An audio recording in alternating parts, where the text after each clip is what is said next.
वळूयात पुढच्या बातमीकडे। नागपूर अधिवेशनाला गेलेल्या भाजप आमदारांना उद्या सकाळी संघाच्या बौद्धिक वर्गाला उपस्थित राहायचंय। भाजपचे आमदार गेल्या अनेक वर्षांपासून या बौद्धिक वर्गाला उपस्थिती लावतात। यावर्षी महायुतीच्या आमदारांनाही संघानं निमंत्रण दिले। आता सगळ्यात उत्सुकतेचा विषय तो म्हणजे अजित पवार यांचा। अजित पवार हे संघाच्या वर्गाला जाणार का, हाच प्रश्न आहे। बघूयात याच संदर्भातला रिपोर्ट। अधिवेशनासाठी नागपूरला गेलेल्या महायुतीच्या आमदारांचा एक विशेष वर्ग घेतला जातो, तो म्हणजे संघाचं मुख्यालय असलेल्या रेशीम बागेतला संघाचा बौद्धिक वर्ग। यंदा राष्ट्रीय स्वयंसेवक संघानं गुरुवारी सकाळी 8 वाजता महायुतीच्या नेत्यांना बौद्धिक वर्गासाठी निमंत्रण दिलंय। भाजपचे आमदार या बौद्धिक वर्गाला जातातच, मात्र यंदा अजित पवार आणि राष्ट्रवादीचे आमदार रेशीम बागेत जाणार का याची उत्सुकता आहे। राष्ट्रवादीच्या नेत्यांनी सध्या तरी या प्रश्नावर बोलणं टाळलंय।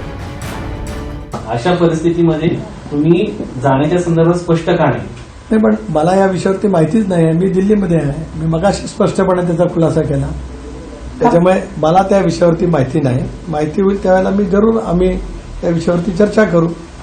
नागपूर अधिवेशनाच्या काळात भाजप आमदारांसाठी संघाचा बौद्धिक वर्ग घेतला जातो। संघाच्या विविध कामांबद्दल यामध्ये माहिती दिली जाते।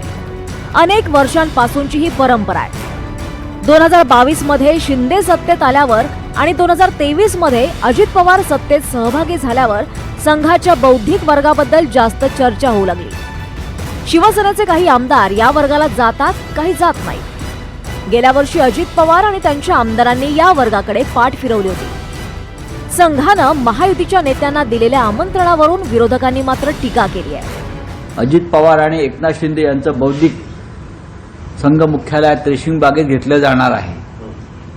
आता यापेक्षा अजून अधपतन या दोन पक्षांचं काय राहील? ज्या विचारधारेविरुद्ध हे सातत्यानं लढत राहिले, बाळासाहेब ठाकरे असतील, माननीय हिंदुहृदय सम्राट किंवा आम्ही असू सगळे, मुळात त्यांचं बौद्धिक हे दिल्लीमध्ये नेहमी घेतलंच जातंय सध्या। आता नागपुरात सुद्धा हे बौद्धिकाला उपस्थित राहणार असतील तर आनंद आहे। त्यांनी शेवटी स्वतःचा पक्ष जो आहे हा फक्त विलीन करण्याचाच बाकी आहे। अजित पवार महायुतीत सहभागी झाले असले तरी शाहू, फुले, आंबेडकरांच्या विचारधारेवरच पक्ष चालणार असल्याचं अजित पवारांनी वारंवार स्पष्ट केलंय।